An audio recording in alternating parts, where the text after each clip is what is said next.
guys, today I thought I would do a video about the most overrated and underrated attractions and I guess just experiences, because some of them are maybe shows or restaurants at Disney World, and I thought this might be helpful for some people who either have never been or have only been a couple of times and have not experienced some of these things.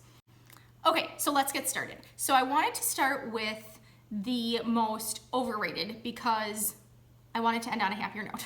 But when I say overrated, I do not necessarily mean to skip it. I don't mean to say that I don't like these things or that you shouldn't do it. It's just that I think the expectation and the hype is a little bit greater than it should be. But I'll explain as I go through. So the first overrated thing that I have on my list is actually a restaurant, and it's Cinderella's Royal Table. Now this is the restaurant in the castle, and the Cinderella's castle at the Magic Kingdom, and if you want to go in the castle, you have to be eating at this restaurant. The reason I say it's overrated is because, first of all, it is very expensive. It is, let me see, I think I have the price here. Yes, it is between $35 and $59.99 a person.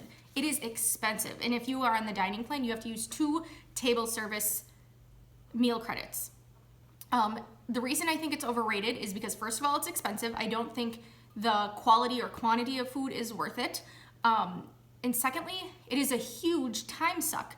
When you go to this restaurant, you check in like you do at any other restaurant, then you wait in line, and then they have you take a picture with Cinderella. Then you wait some more, and then they bring you upstairs, and then you wait for your whole meal. And if you are focused on wanting to see the princesses, if that is your whole reason for going there, there is a good chance that the princesses will not even have come out during your meal, and then they'll say, oh, they're just coming out right now if you guys want to wait. That's happened to me twice now. I don't know if I want to say a good chance, but they're not constantly out, is my point. They take a break, and so they may not be out for the majority of your meal, and you may be almost done, and you're like, well, no, I didn't even get to see the princesses, they're just coming out. So then you'd have to wait even longer. So this is quite the experience in terms of time and just having to take so much time. And I'm usually not willing to do that when I'm at Disney World because there's so many things to do. And like I said, the food I don't think is that great, so I really don't think it's worth it. And you cannot go in there and take a picture with Cinderella unless you have a dining reservation. I mean, they have other princess meet and greets throughout Disney World, but if you want to go in the castle specifically, you have to have a dining reservation. The second one is actually a food item, and this one is the Mickey Premium Ice Cream Bar. It's good. I mean, don't get me wrong, it's good. Get one if you want one, if you're into ice cream. But people seem to make this really great big deal about it, and it's vanilla ice cream dipped in chocolate. Yes, everything tastes better at Disney World, and it's shaped like a Mickey head, but calm down, it's still vanilla ice cream dipped in chocolate. The next item on here, and this one is like, if you've been to Disney World quite a bit, you will probably know that this can be really controversial, which I'm sure sounds ridiculous if you've not been to Disney World, but people are hardcore, can be hardcore. And this one is the Dole Whip. So I picture people sending me death threats over this. The Dole Whip is good. Don't get me wrong, I think it's good. It's the pineapple soft serve, and you can get it at a couple of places. The most popular ones, I think they now have it at Animal Kingdom actually, but the longest standing one is in Adventureland at Aloha Isle in the Magic Kingdom, and then they're also served at the Polynesian. However, the lines are always long at the Magic Kingdom anyway. The lines are long, and people just make such a big deal about it. And I mean, it's good. Don't get me wrong. I think it's good. If if it's something you are interested in, think you'll like, and the line isn't long, go ahead and try it. I don't think you should wait in line like over a half an hour to get one. I mean, calm down, they're not that fantastic. But you can get bumper stickers for your car with a Dole Whip, and it's like, and like t-shirts, and it's like, really? That seems a little extreme to me. So I had to put this on here. It is good though. The next thing is Peter Pan's Flight. Now this is a must-do for us at Disney World. It always has been a must-do, and it probably always will. Now the reason it is on my overrated list is that the line is extremely long. So for it to be a must-do, we have to have a fast pass. People are willing to wait in this line for over an hour. And I can't, I mean, it's great. I think it's cool, but over an hour, few things are that great to wait that long, I think. So get a fast pass for it rather than wait in line. The next one on my list is Buzz Lightyear Space Ranger Spin, and this is in Tomorrowland in the Magic Kingdom. This is another one that people are willing to wait a really long time for. And I'm like, it is not that good. I mean, if it has a short line, yeah, do it. It's kind of fun. But it's, you're in a moving car and you have your little laser gun attached to your car, and then you have to shoot targets. Well, you never know which laser is yours because there's red lights shooting all over the place. And it, like, at least half the time, I feel like mine doesn't work because, like, my husband will have a score over like 500,000 and I'll have like 12. And it's like, okay, I can't be that bad. I mean, I had my eyes open. So this is another one. Unless you or your child is like a huge Buzz Lightyear fan, I don't think it's worth waiting in line that long for. Like I said, it's not even, we don't even do it every trip. If it's a short line, we'll do it. Otherwise, we skip it. The next one is the Mad Tea Party. This is a very famous ride at Disney World. I don't really get why. Maybe because it's like one of the originals. It's very old. But it's a very short ride. The line sucks. You're just like sitting there out in the hot, like not really anything to look at. So I think it's way overrated. I don't know why people wait so long for this either, because it seems like any other, it seems like a ride that you'd have at local amusement parks or fairs. Okay, Prince Charming's Regal Carousel. Here's another one. The line is similar to in the Mad Tea Party, where it just snakes around the ride and there's like nothing to look at, and a lot of times you are just standing out in the sun. And it's a carousel. I don't think it's anything different than any other carousel in the world, except that it's at Disney World. So if the line is short and you're like really into carousels, go ahead and do it. But don't expect, if you see a really long line at either the Mad Tea Party or the Prince Charming's Regal Carousel, think, oh, that line's really long, it must be great, let's wait. Not true. Tomorrowland Speedway. Here's another one. The line can be very long, and it is not, I mean, there's some shade, but not a lot. And there's not really anything to look at. Like and when I say there's nothing to look at, if you've been to Disney World and you've seen the line for, say, Toy Story or even the new Peter Pan line, there are things to kind of hold your attention, or the new Frozen Ever After, that is a fantastic line.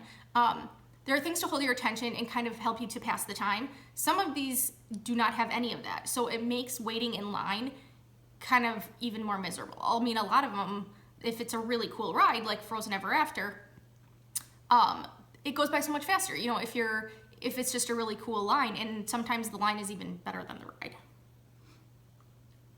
To sum it up, Tomorrowland Speedway, it's overrated. Okay, Frozen Ever After. So I just mentioned it has a really cool line. My husband and I actually thought the line was better than the ride.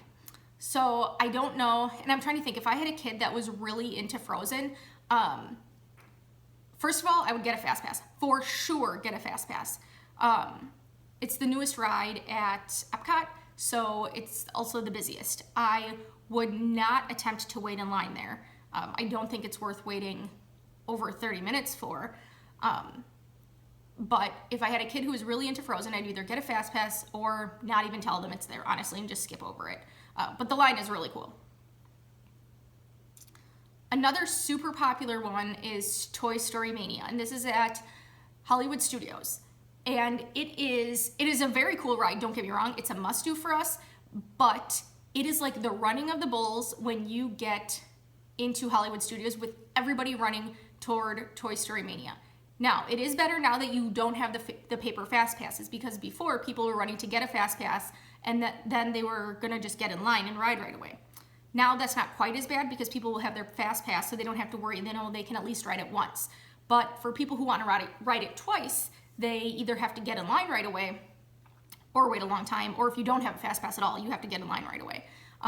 It is a very cool ride, but based on how quickly the Fast Passes go and how long the line gets, I think a lot of people might think it's cooler than it really is. I mean, it's cool, definitely do it, but manage your expectations. And the last thing on my overrated list is Fantasmic. And it is a very cool show. I do agree with that. But you have to wait forever outside. And I mean, sometimes you can, yes, you can have a fast pass for this kind of thing. But if you don't, you're standing in line on the street. And then once you get into the theater, they're like stadium seating, so they're benches with no backs. And then you have to watch this ridiculous show. There are people in front of you that are like trying to entertain the crowd. And I mean, it involves audience participation, which is not my thing. And I don't know that it is necessarily worth it for me. But like I said, everybody's different. Some people might really, really love it. It is cool, but not quite worth the hype. So with these overrated attractions also come underrated attractions. And I definitely have my fair share. And I think I've mentioned most of these before. So I'm gonna go through them pretty quickly. First of all, Carousel of Progress. This is in Tomorrowland at the Magic Kingdom. Don't go on this expecting to have a roller coaster or have it be super, super entertaining, but there's almost never a line. And it is very nostalgic. It is from, see if we can put the year in, but it's from I think it's the New York World's Fair. I can't remember the year of it though. So it's a very, very old ride that Walt Disney was a part of. And you just sit in a moving theater and you kind of see how things have evolved through the ages. There are 4 scenes, and it's just really cool to see what life was like in the early 1900s, because we haven't been, we weren't around then. So very neat. The second one is the Tomorrowland Transit Authority. It used to be called the Wedway People Mover, and this is another very slow moving train that goes around Tomorrowland, and I think is really a very nice break. The narrator, I mean, it can be kind of cheesy, but you can kind of go through Space Mountain. You can see like it just kind of goes just into Space Mountain, because Space Mountain is inside, and you can see that it just goes around Tomorrowland. It's a nice way to relax. It's covered, you're in the shade, and you get a nice breeze, and there's never a line. I should say rarely a line, and if there is, it's short and it moves quickly. The next thing I have mentioned, I know several times, is Living with the Land. I love it so much. It's so fantastic. I don't know why it is so underrated. There is never a line, so don't waste a fast pass on it. This is another one. It's not like a roller coaster. You're not gonna be on the edge of your seat or anything like that, but it's really interesting. I think it's the way that they grow their plants and the hydroponics and the science behind it. Just seeing inside the greenhouses where they actually do grow food that they use there in that building is very, very cool. Okay, the next one is also at Epcot, and that is the Manatees. And that, when you get out of the Finding Nemo ride, you kind of come out into, let's see, how do I explain it? You kind of come out into like an indoor aquarium where you can see different kinds of fish and sharks, and they have seahorses, and they have stingrays, and they have dolphins, and they have manatees. The manatees are my favorite. I think they normally keep 2, and you can go up and talk to, they have a cast member there, and they can answer questions for you, and you can watch them eat, and they're eating romaine lettuce, and it's so cool to watch them use their it's like their hands, their fins, to feed themselves. I really like that. That's a must-do for us every time. You aren't able to view them the entire time that building is open, because they do have like resting off stage time, but it's really cool. They're rescue manatees. One of them will be there, I think, for his entire life, and then the hope is that the other one will be released, and they've had a couple of them throughout the years, but usually it's like they were hurt from a boat propeller or something to that effect. But very cool, check it out. And the last thing on my underrated list, which I know I've mentioned before, is Flights of Wonder at Animal Kingdom. It's a very cool show, and now they've recently renovated the theater. It's an outdoor theater, and it is stadium seating, so there aren't backs, but the show is pretty short. It's like 25 or 30 minutes long, I believe. But they now have canopies overhead, so it is shade. I mean, I think I remember it being shady before, but I know they redid the canopies. But it's a really fun, entertaining show. I had very low expectations the first time I saw this, and it has since become a must-do for us. And it's not like it's long. You don't have to wait outside for a really long time. There isn't a line. You can show up 5 minutes before the show starts, and you can get in. But it's definitely a must-do for us, and I think it is way underrated. So I hope you found this helpful, especially if you're seeing all of these rides on different Disney boards and things like that, and saying, trying to decide if it's really worth it for you or not. These are just some of my overrated and underrated. And like I said, the overrated, that's not necessarily something we skip. Some of them I actually really like. It's just you have to manage your expectations a little. So I hope you found this helpful, and thanks for watching. Bye, guys.